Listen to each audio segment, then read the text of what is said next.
Hey everybody. Anybody want to talk about Shakespeare? I think that I am going to do another one of these. The last one was so fun with Macbeth.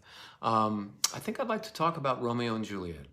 Um, I did, I guess it was in Seattle that a dramaturg, who is the person, when you do really old plays, you have someone whose speciality is to know stuff about these old plays, and they educate the actors. And this one really good dramaturg talked about Romeo and Juliet.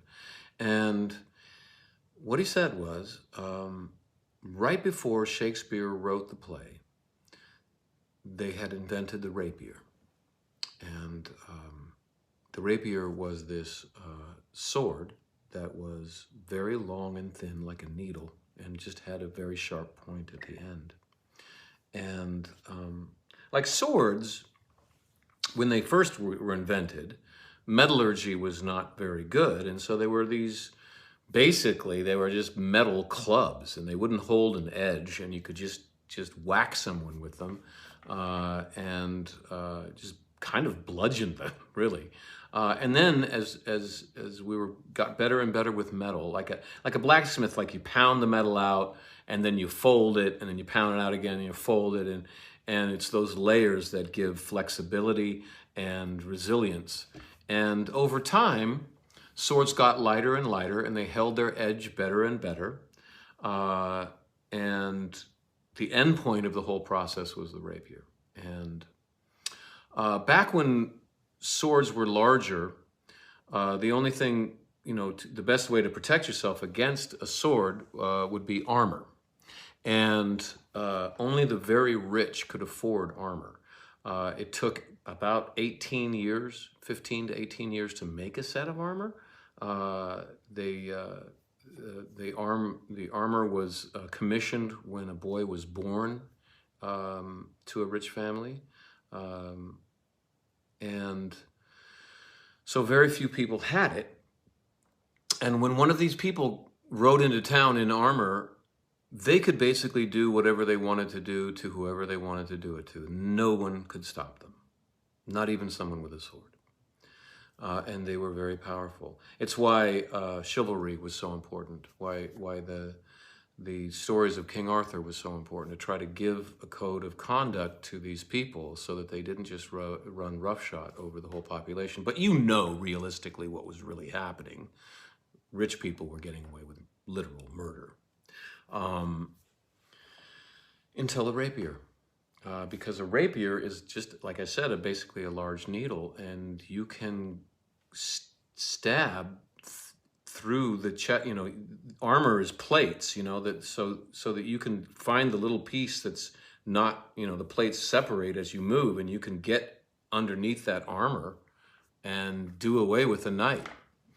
And so suddenly, anyone in the middle class, which at the time was, really rising in Elizabethan England, a lot of people were in the middle class, merchants, etc. And all of those people could afford a rapier. It's basically like a lightsaber. And anyone with a rapier could defeat a knight. And so armor became obsolete. And people started wearing these as a fashion statement. Everyone had a rapier. A lot of people had rapiers, and they would just wear them because it looked cool. And you combine that with a world that did not have really cops. They didn't have a good court system. And so your reputation was everything back then. If you were known as someone who wouldn't defend themselves, you got attacked all the time. If you were known as someone who would fight to the death over a small slight and could beat people up, you generally didn't have to worry about it. You had a fairly peaceful life if your reputation was that of a real fighter. And so people protected their reputation and their honor very much. And I guess I would too if I lived back then. because I wouldn't want to be meat, you know? And so back then, if someone thumbed their nose at me, I would have to fight them, because if I didn't, word would go out that I was someone who you could you could beat up and nothing would happen.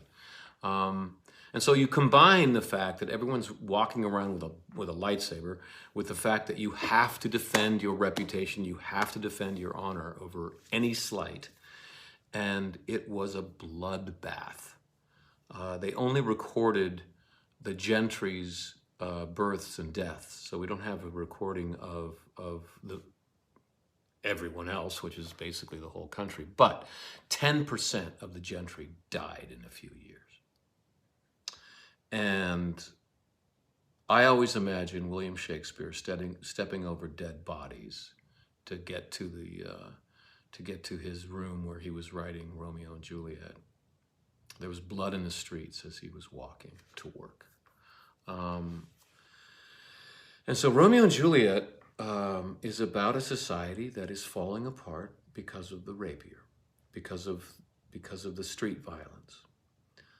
And so I think of it not so much as a play about love as a play about love getting crushed. Shakespeare had to choose something about society that everyone would have a visceral reaction to, of this thing being lost. I mean, he could have chosen many things that were being lost at this time. But the thing that he lighted on that everyone would care about most deeply was love, was young love, the hope that gives everyone, and that was being crushed too. It has some of the most beautiful language in all of his plays, but most of the play is people killing each other, shouting at each other, or being afraid of each other. It's actually, in my mind, a fairly dark play, coming from a pretty freaked out William Shakespeare. So I don't want to make the mistake of saying, this is Shakespeare Thursday, so that it has to be on Thursday next week. But I'm going to be doing one of these about every week, and we'll go through the play scene by scene, and I'll tell you what I know about it. Looking forward to it. It's obviously a masterpiece. Okay, bye.